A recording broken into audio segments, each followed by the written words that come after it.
नमस्कार, आप देख रहे हैं अंग न्यूज रफ्तार और मैं हूं सत्यपाल सिंह। बिहार सरकार के पथ निर्माण मंत्री शबीपुर विधायक इंजीनियर सलन ने बौसी पुल का निरीक्षण करने के बाद पत्रकारों से की बातचीत। उन्होंने कहा कि पुल का मरम्मत कार्य तेजी से चल रहा है और इसे बहुत जल्द ही पूरी तरह से दुरुस्त कर लिया जाएगा।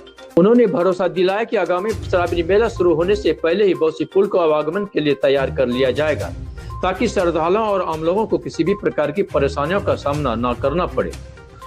मंत्री सलन ने कहा कि बौसी पुल इस क्षेत्र के लोगों के लिए काफी महत्वपूर्ण है। श्रावणी मेले के दौरान इस मार्ग से बड़ी संख्या में श्रद्धालुओं का आवागमन होता है, इसलिए सरकार इस कार्य को प्राथमिकता के आधार पर पूरा करने में जुटी हुई है। विषय क्या है? सड़क पर है ना, आज सड़क पर बोलेंगे बस, और बोलिए।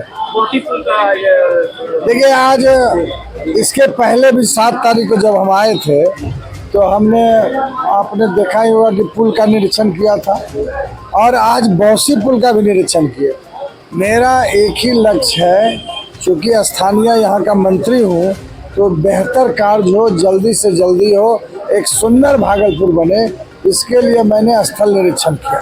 कब तक पूरा होने की उम्मीद है? टाइम से पहले होगा। कोई दिक्कत नहीं होगा। आपने देखा है कि मैंने उसको बनवाया, बेहतर और बनेगा। अभी तो समय है श्रावण मेला में, उससे पहले आपको मटेरियल बढ़िया से हो जाए। सर, विक्रमशिला सेतु पर जो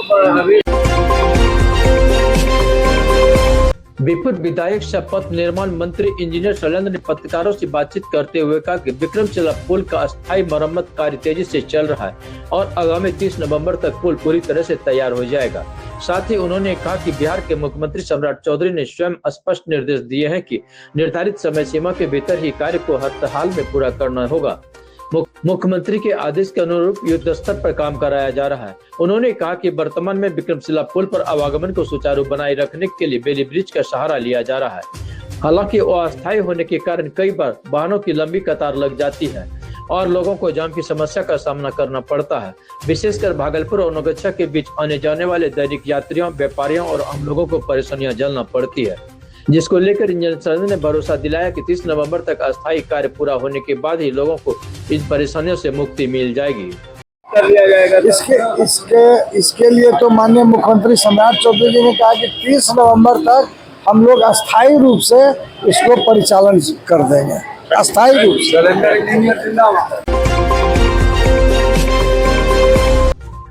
भागलपुर रेलवे स्टेशन पर मोबाइल चोरी करते हुए चोरों को यात्रियों ने रंगे हाथों पकड़ लिया।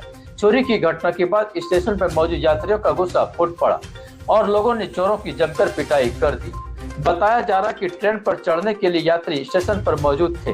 इसी दौरान मोबाइल चोरी करते हुए चोरों पर उनकी नजर पड़ गई, जिसके बाद यात्रियों ने शोर मचाकर चोर को पकड़ लिया।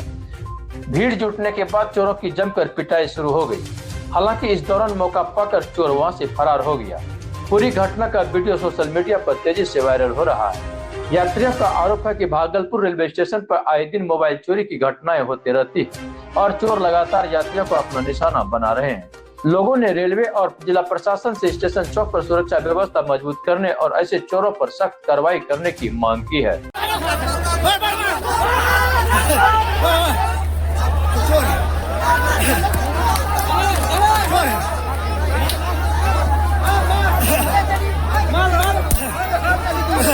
यही चोर है चोर।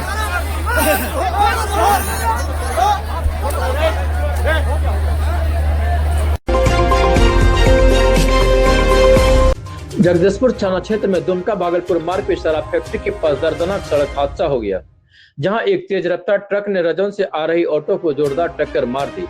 इस हादसे में ऑटो सवार 14 वर्षीय सूरज कुमार यादव की मौत हो गई। मृतक सूरज यादव बांका के रजौन जिला के धनसार गांव का रहने वाला था। बताया जा रहा है कि सूरज घर से कुछ सामान लेने के लिए जगदीशपुर जा रहा था, तभी रास्ते में ट्रक ने ऑटो को जोरदार टक्कर मार दी। हादसे के बाद स्थानीय लोगों की मदद से सूरज को इलाज के लिए प्राथमिक स्वास्थ्य केंद्र जगदीशपुर लाया गया, लेकिन अस्पताल पहुंचने से पहले ही रास्ते में उसकी मौत हो गई थी। डॉक्टरों ने जांच के बाद उन्हें मृत घोषित कर दी। घटना की सूचना मिलते ही परिजन अस्पताल पहुंचे। बेटे का शव देखते ही पिता विजय यादव समेत पूरा परिवार में मातम छा गया। परिजनों का रो रो कर बुरा हाल है। जानकारी मिलते ही जगदीशपुर थाना पुलिस भी मौके पर पहुंची और जांच में जुट गई है।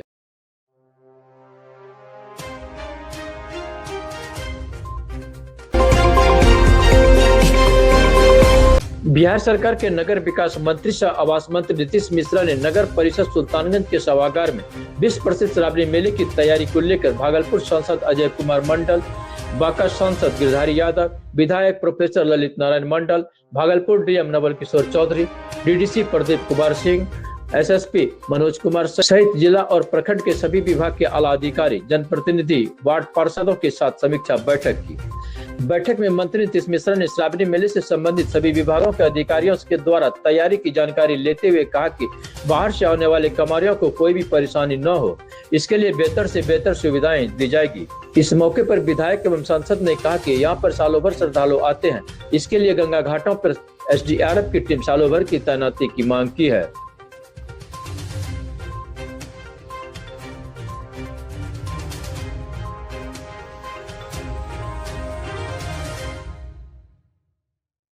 नहीं, देखिए, आदरणीय मुख्यमंत्री सम्राट चौधरी जी द्वारा भी एक बार मई महीना में वीडियो कॉन्फ्रेंसिंग के माध्यम से फिर भागलपुर में स्वयं आके उन्होंने समीक्षा की और सुल्तानगंज के नगर परिषद कार्यालय में हम आए हैं तमाम जनप्रतिनिधियों के साथ, माननीय विधायकगण, माननीय सांसदगण के साथ और पूरा जिला प्रशासन जो कार्य योजना उन्होंने बनाई है आने वाले श्रावणी मेला को देखते हुए उसकी समीक्षा हम लोगों ने की और सभी से सुझाव भी हम लोगों ने मांगे और कुछ सुझाव अभी तो थोड़ा समय हम लोग के पास है, बेहतर यहाँ पे हम अनुभव दे सकें श्रद्धालुओं को कि एक जब जिस श्रद्धा भाव से वो आते हैं एक अच्छी यादगार अपने इस कांवड़ यात्रा के लम्हों को वो सहयोग के वो जाएं, तो उस कोशिश में हम लोग रहेंगे। और नगर विकास विभाग का, क्योंकि मैं मंत्री हूं, तो नगर विकास विभाग से जो कुछ और विशेष करने की आवश्यकता है वो भी हम जिला प्रशासन को उपलब्ध कराएंगे। विधायक जी का सर एक मांग रखा गया कि मेला को राष्ट्रीय दर्जा दिया जाए। नहीं, अब देखिए, अब मांग तो माननीय विधायक जी ने रखा है और ये है भी, अब इसकी प्रक्रिया क्या होगी, ये कैसे होगा, इसको समझना होगा। लेकिन अभी हम लोग की कोशिश यही है, आदरणीय मुख्यमंत्री जी का स्पष्ट सोच है कि ये सुल्तानगंज का और पूरा जो हमारा ये क्षेत्र है, इसमें जितने भी हम श्रद्धालुओं के लिए बेहतर सुविधाएं दें, पर्यटक की दृष्टि से यहाँ पे बेहतर हम माहौल हम बना सकें, कुछ यहाँ पे ज़्यादा सुविधाएं हम दे सकें, ताकि सिर्फ सावन में ही लोगों के आने का यहाँ ना रहे, वो साल के प्रत्येक दिन श्रद्धालु या जो हमारे पर्यटक हैं वो इस क्षेत्र को आना चाहें, उस ढंग की व्यवस्था हम लोग करना चाहेंगे ताकि टूरिज्म। बांका जिले के अमरपुर से एक ऐसी तस्वीर सामने आ रही है जहां सौतेली बेटी ने प्रेम विवाह रचाया तो मां ने जहर खाकर आत्महत्या कर ली। मामला बांका जिले के अमरपुर थाना क्षेत्र के कोहिंडा गांव का है। मृतका की पहचान रीना देवी पति मोहन दास के रूप में हुई है, जिनका इलाज के दौरान मायागंज अस्पताल में मौत हो गई। पति मोहन दास ने बताया कि 2002 में डिलीवरी के दौरान पहली पत्नी की मौत के बाद उन्होंने रीना से दूसरी शादी की थी। दूसरी शादी के बाद इनके 3 बेटे हुए। पहली पत्नी में एक बेटी थी। उन्होंने कहा कि 19 मई को बेटी घर से भागकर प्रेम विवाह एक युवक के साथ कर ली, जिसको लेकर उसकी पत्नी रीना देवी ने बेटी को फोन करके कह रही थी कि तुमको बचपन से पाल पोस करके बड़ा किया, आज तुमने अपनी मन से शादी कर ली। लड़की ने उधर से जवाब दिया, तुम मुझे मत बोलो, मेरी जिंदगी में पहले मेरे पिता आए हैं तब तुम आई हो। इसी बात के गुस्से और दुख में आकर उन्होंने आत्महत्या कर ली। पुलिस ने सबको अपने कब्जे में ले लिया है और पोस्टमार्टम के लिए भेजने की तैयारी कर रही है। मतलब कि जैसे उसका बेटी भाग गई पहले घर की, तो मेरे बहन के कहने का मतलब था जब वो भाग ही गई तो उनसे तुम बात मत करो। तो इन्होंने कहा मेरा बेटी है, हम बात करेंगे। और वो लड़की उधर से क्या बोला कि जाके कि पहले मेरा बाप था कि पहले तुम्हारा पति था। तो कितना बड़ा बात हुआ कि ये बात हमको बोल दिया। अगर मेरा बेटी रहता तो क्या ये बात बोलती? नहीं बोलती।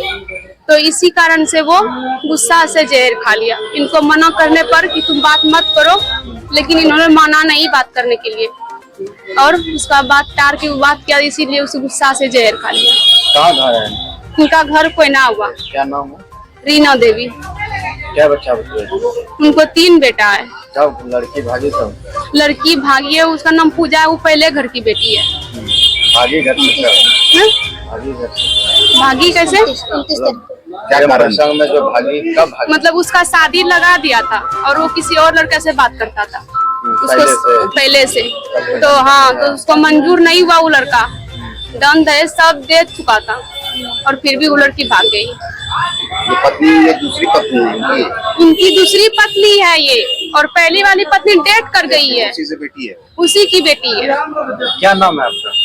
मेरा नाम है चंदा, मेरे पिता कौन है आप? इनकी बहन है।